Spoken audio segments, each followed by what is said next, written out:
we have these patients who are being transferred from another facility who are supposed to be going directly to a service for admission. Those patients are not gone to that area. They're being held in the emergency room, and then they are now billed again for emergency room visits because the emergency room team is now doing EKG, doing IV, doing blood, IV medications, and the doctor is seeing the patient.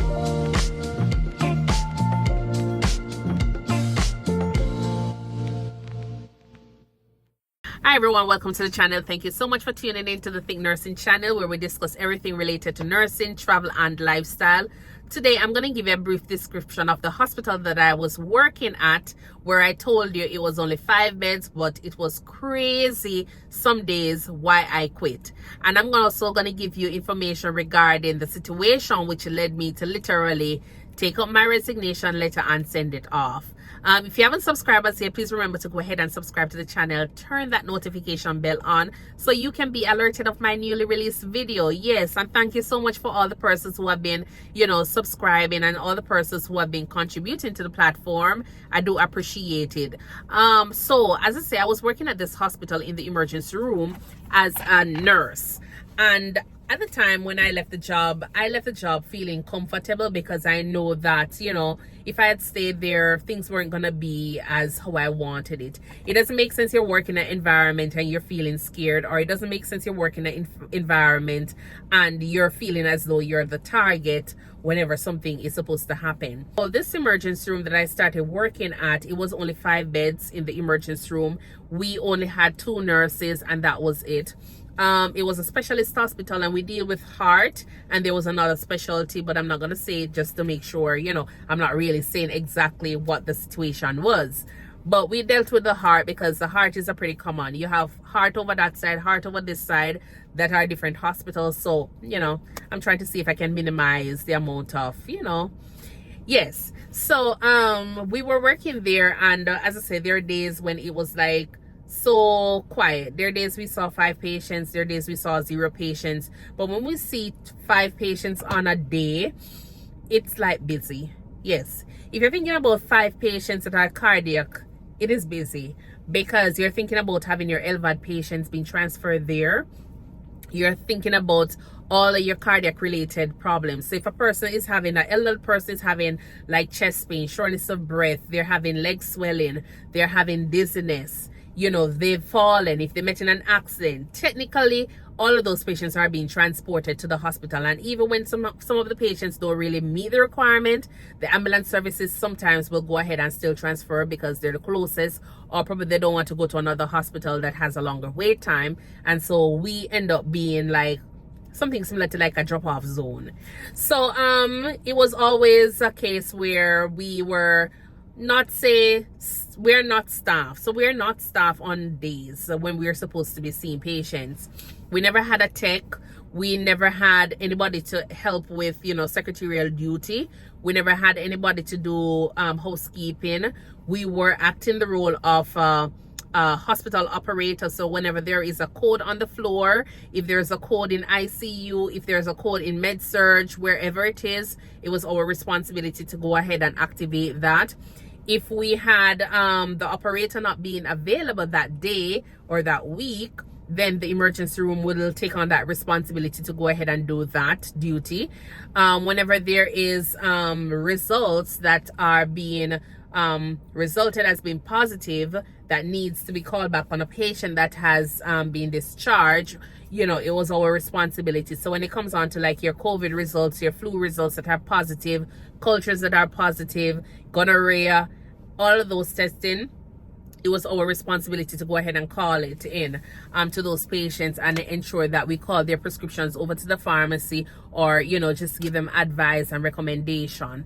So our duty, even though it was a 5-bed emergency room, on a given day it was a little bit busy. It was busy.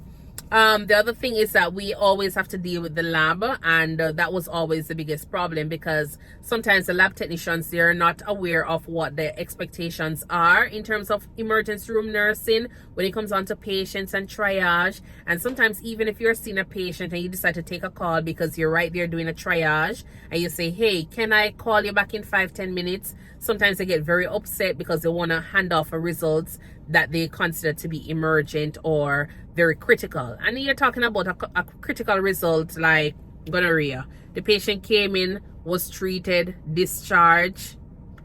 That's what we consider to be critical. No, for the emergency room nurses, it's not considered. So a lot of times I was in a situation where if I say, give me 5 minutes to call you back because I have a patient that just checked in an EKG on, sometimes or majority of the times they are not that understandable to say, okay, then I'll call back.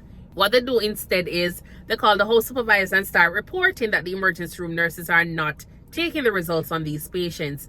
And it was just something that was just too much. So it was a case where, you're working in that emergency room. The other thing is that we weren't allowed to leave the emergency room because it was only 2 nurses and a doctor. We never had a tech, and that was it. So you couldn't really go on lunch unless you're going on lunch and you're running back, and that was it. But you weren't really given a lunch break. You were being paid for your lunch break, and that was good. But otherwise, that was a general, emergency room. If we needed assistance, then we can always go ahead and call for assistance from the house supervisor, or we can always get a second or third nurse from the major hospital, which is the bigger hospital to this one that I'm talking about. But for majority of the time, we were always running short on staff. So as I say, I was there working. It was almost 1 year and everything was going well. The only problem is that a lot of times we tend to be having patients that are being accepted to the hospital, and even when we have no beds available, then those patients are being accepted. Sometimes they're being transferred and being held in the emergency room. Sometimes they're like literally being pushed in little corners just because, the hospital doesn't want to send away any patient or turn away any patients that, you could be making a little bit more money from. So at least that's what I was thinking, because if that wasn't the case, they would have understood that all of what they're doing is just unsafe.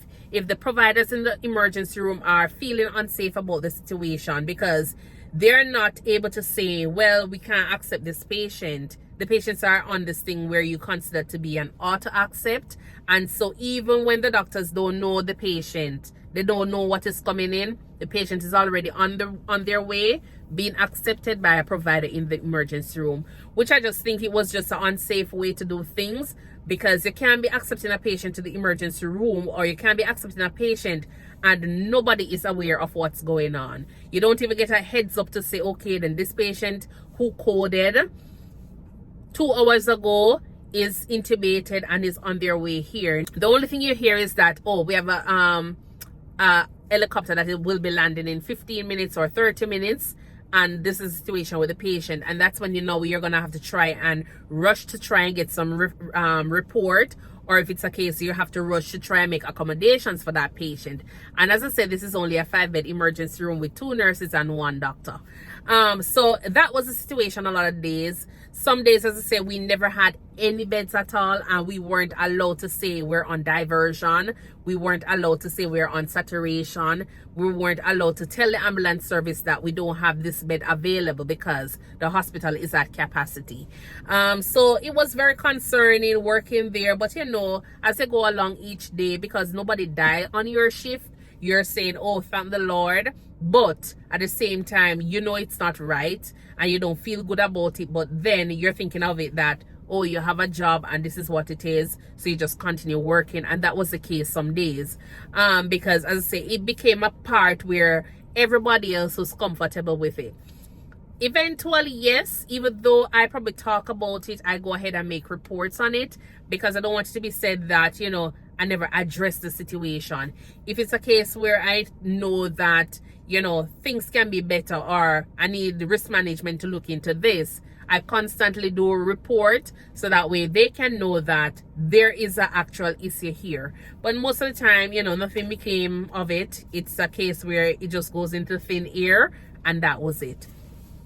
So while I was there working, as I said, there are so many days we had patients being transferred from a different facility that, we had no beds in ICU, we had no beds in med tele, we had no surgical beds, but yet still those patients are being admitted and being housed in the emergency room. And not to mention that the other unfair part to it is that we have these patients who are being transferred from another facility who are supposed to be going directly to a service for admission. Those patients are not gone to that area. They're being held in the emergency room, and then they are now billed again for emergency room visits because the emergency room team is now doing EKG, doing IV, doing blood, IV medications, and the doctor is seeing the patient. And all of the additional testing, chest x-ray, EKG, CT scan, all of those were done again on the same patient who has just had those testing done at another facility. And all of that, it was just so much for me to handle, because I'm like, how is it that we're doing all this testing when the patient has already done these testing and been sent over to another facility to be accepted for admission? But yet still, no, we don't have any beds over there. So we decided to go ahead and send the patient to the emergency room to get additional testing done, which never really made much sense.